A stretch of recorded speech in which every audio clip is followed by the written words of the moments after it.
안녕하세요. 저는 삼성선물 리서치센터에서 원자재를 연구하는 옥지혜입니다. 오늘은 산업금속의 대장, 구리를 주제로 이야기 나눠보도록 하겠습니다. 구리는 기본적으로 전기를 사용하는 모든 곳에 사용됩니다. 전선에 사용되기 때문에 전선이 들어가는 모든 제품에 들어있다고 볼 수 있습니다. 가전제품, 승용차, 핸드폰은 물론이고 최근에는 전기차와 신재생 에너지 시설에도 이용되고 있습니다. 구리가 가장 많이 사용되는 곳은 전체 비중의 32%를 차지하는 기계장비이며 그 다음으로는 28%를 차지하는 건설과 16%의 인프라 부분에 사용됩니다. 구리는 닥터코퍼라는 별명이 있을 만큼 경기 선행지표의 역할을 하기 때문에 늘 주목받는 편입니다. 전기, 전자, 건설 등 모든 산업에 이용돼 경기 변동에 민감한 특성상 구리 가격 상승 시 경기 회복을, 하락 시 경기 둔화를 예측할 수 있습니다. 차트를 보시면 신흥국 경제가 성장하던 시기에 상승하던 구리는 2008년 금융위기 때 저점을 찍었습니다. 후 구리는 반등했다가 유로존 재정 위기가 찾아오고 중국의 경기가 둔화했을 때 하락했습니다. 코로나 확산 초기인 20년 초에도 저점에 도달했다 곧바로 반등했는데요. 이를 통해 구리 가격은 경기에 민감하게 반응한다는 것을 확인할 수 있습니다. 구리 전광 공급은 칠레와 페루가 압도적으로 많이 하고 있습니다. 칠레가 전 세계 구리 공급의 26%, 페루가 11% 정도 차지하며 홍고와 러시아 등이 그 뒤를 잇고 있습니다. 그에 반해 정제 구리는 중국이 주로 생산하고 있으며 또 중국이 압도적으로 많이 사용합니다. 전 세계 구리 소비국 중에서 중국은 56%의 비중을 사용하며 7%의 미국과 4%의 독일 및 일본이 그 다음으로 구리를 많이 사용합니다.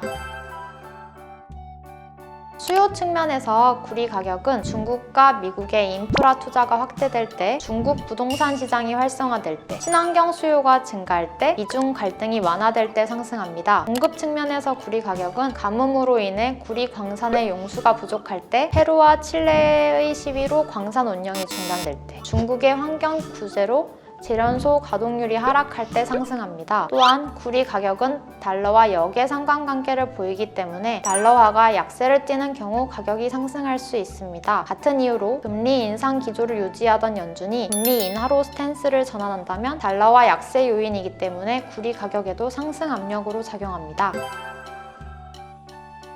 수요 측면에서 구리 가격은 제로 코로나 정책 등으로 중국 경기가 둔화될 때, 중국의 부동산 경기가 위축될 때 하락합니다. 공급 측면에서 구리 가격은 구리 생산 회사들이 신규 광산 투자에 돌입하거나 프로젝트를 확장할 때, 제련소들이 생산량을 증가시킬 때 하락하는 편입니다. 매크로 측면에서 구리 가격은 연준의 연속적인 금리 인상으로 인해 강달러가 유지되는 국면에 하락하는 편입니다.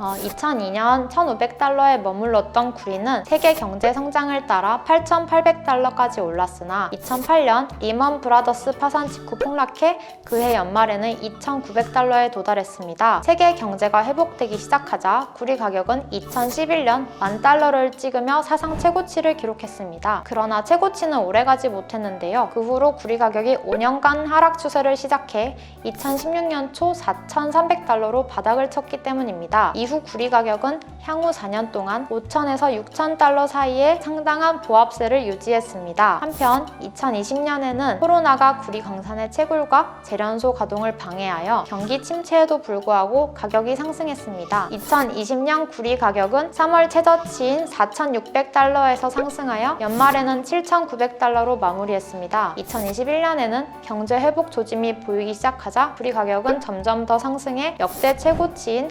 1,400달러를 달성했습니다. 당시 구리 가격에 영향을 미쳤던 또 다른 요인은 세계 주요 구리 생산국인 칠레와 페루의 공급 문제였습니다. 2021년 4월 말 칠레의 항만 노동자들은 파업을 시도했고 현재는 탄핵당했지만 당시 페루의 대통령 후보였던 페드로 카스티오는 방업 국유화와 헌법 개정을 제안한 바 있습니다. 그로 인해 2021년 5월 초 구리 재고가 15년 만에 최저 수준을 기록했고 구리 가격은 2021년부터 이어진 수요 기대와 공급 부족으로 인해 계속 상승하다 우크라이나 전쟁을 계기로 급등해 2022년 3월에는 사상 최고치인 1674달러를 기록했습니다. 그러나 구리 가격은 2022년 중반 중국의 코로나 봉쇄가 이어지고 부동산 위협이 증가하자 중국의 건설 및 인프라 활동에 대한 둔화 우려로 하락했습니다. 거기에 인플레이션이 상승하고 연준이 금리 인상을 가속화한 점이 추가적인 하방 압력을 가했고 2022년 7월 구리 가격은 7,100달러를 기록하며 거의 2년 만에 최저치로 하락했습니다. 그러나 2023년으로 접어들면서 구리 가격은 낮은 재고에 대한 우려와 중국의 경제 개선 기대, 그리고 미국의 인플레이션이 고점에 도달했다는 심리로 인해 상승세를 보였습니다. 올해 시장은 중국 리오프닝으로 인해 구리 수요가 증가할 것으로 예상하고 있습니다. 중국은 전 세계 구리 수요의 절반 이상을 차지하고 있으며 중국의 경제 성장은 주로 제조업 위주로 이루어져 원자재 수요의 증가를 가져오는 경향이 있기 때문입니다. 향후 본격적으로 인프라 건설이 진행될 것으로 보이며 그로 인해 경기 부양 효과가 구리 가격에 반영될 것으로 기대됩니다.